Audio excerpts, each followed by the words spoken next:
오늘 함께 읽을 성경 말씀은 사무엘상 30장 1절에서 20절 말씀입니다. 사무엘상 30장 1절에서 20절 말씀입니다.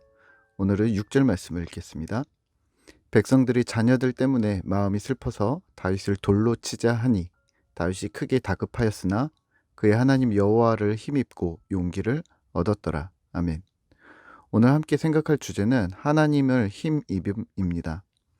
본문 사무엘상 30장은 다윗이 위기를 경험했을 때 어떻게 행동했는가를 살펴보면 좋을 듯합니다. 블레셋 지방 시글락에 거주하면서 블레셋의 도움을 받고 있던 다윗이 전쟁에 불려나갈 뻔하다가 다행히 돌아왔습니다. 그런데 문제는 항상 예상치 못한 곳에서 일어납니다. 집으로 돌아온 다윗과 그의 용사들, 군사 600명의 눈앞에 자신들의 성읍 시글락이 불타고 있었습니다. 시글락이 비어있는 사이에 아말렉이 공격을 했고 피해가 막심했습니다. 3절과 4절입니다. 다윗과 그의 사람들이 성읍에 이르러 본즉 성읍이 불탔고 자기들의 아내와 자녀들이 사로잡혔는지라. 다윗과 그와 함께한 백성이 울 기력이 없도록 소리를 높여 울었더라. 아멘. 돌아오는 길이 3일 정도 소요되었는데 그 사이 아말렉이 성읍을 습격하고 모든 사람을 사로잡아 갔습니다. 시글락이 블레셋 변두리임을 감안할 때 이러한 일은 가능한 일이긴 했습니다. 아말렉은 처자식까지 모두 사로잡아갔고 다행히 저자는 그들이 한 사람도 죽이지 않았다라고 기록하고 있습니다. 하지만 다윗과 그의 부하들은 이 사실까지는 알지 못했습니다. 다 죽었을 것이라고 생각했었을 것입니다. 다윗과 수하들은 더 이상 울 기력이 없을 정도로 심하게 옵니다. 다윗의 두 아내도 끌려갔고 부하들은 다윗을 돌로 치려 합니다. 자녀들 때문이라고 합니다. 6절입니다. 백성들이 자녀들 때문에 마음이 슬퍼서 다윗을 돌로 치자 하니 다윗이 크게 다급하였으나 그의 하나님 여호와를 힘입고 용기를 얻었더라. 아멘. 하지만 다윗은 하나님을 힘입고 용기를 얻습니다. 절망과 슬픔의 상황에서 또 자신이 신임하는 부하들의 공격적인 태도에 모든 것이 등을 돌리고 홀로 남았다고 생각했을 때 그때에 다윗은 하나님을 기억합니다. 본문을 묵상하며 우리는 무엇을 기억해야 할까요? 다윗의 상황을 먼저 생각하면 어떠할까요? 블레셋 전투에 참여할 뻔한 위기의 상황을 벗어났지만 아말렉이라는 변수가 있었습니다. 다윗은 여전히 수많은 적에 둘러싸여 있었음을 생각하게 됩니다. 우리 역시 마찬가지인데요. 우리 역시 문제가 하나라고 생각할 때가 많습니다.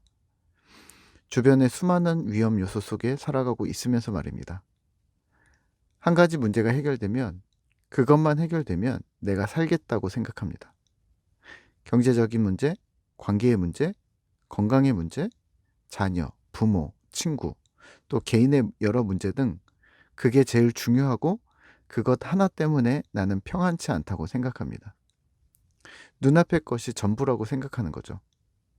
하지만 문제는 항상 엉뚱한 데서 터집니다.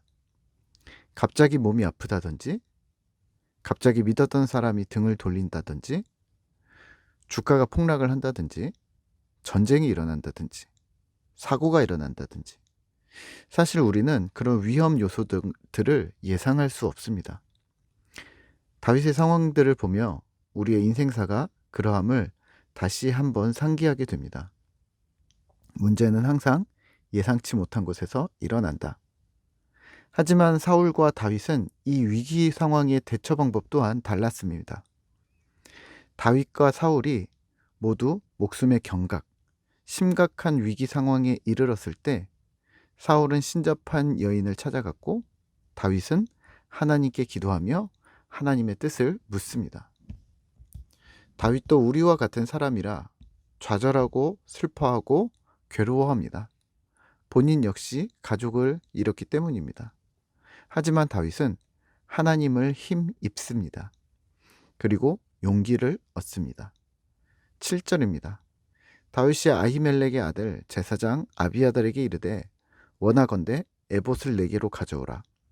아비아달이 에봇을 다윗에게로 가져가매 다윗이 여호와께 묻자와 이르되 내가 이 군대를 추격하면 따라잡겠나이까 하니 여호와께서 그에게 대답하시되 그를 쫓아가라. 내가 반드시 따라잡고 도로 찾으리라. 아멘. 다윗은 하나님을 힘입고 용기를 얻고 그리고 에봇을 가져오게 합니다. 에봇을 가져오라 함은 여호와께 묻겠다는 말입니다. 특이한 점은 순서입니다. 하나님을 첫 번째로 힘입고 그 다음 용기를 얻고 세 번째 에봇을 가져와 여호와께 묻습니다. 그렇다면 하나님을 힘입음이란 무엇을 뜻하는 것일까요? 위기의 상황에서 발현되는 경험적, 습관적 기억입니다. 이는 주를 경험한 사람만이 할 수 있는 일이긴 합니다. 위기의 상황에 주께 나아가는 일, 주께 그 뜻을 여쭙는 일이 약간은 기계적이어야 한다는 말이기도 합니다. 저희 은사 목사님께서 새벽 기도에 대해서 이렇게 설명하셨습니다. 새벽 기도는 우리에게 어려운 것은 사실이지만 그 새벽 기도가 우리에게 주는 유익이 있다. 그건 신앙의 좋은 습관이기 때문이다. 그 이유는 평상시에 우리가 새벽을 깨우는 습관, 아침에 주를 만나는 습관이 몸에 배어져 있다면 그건 위기의 상황에 빛을 발할 것이다.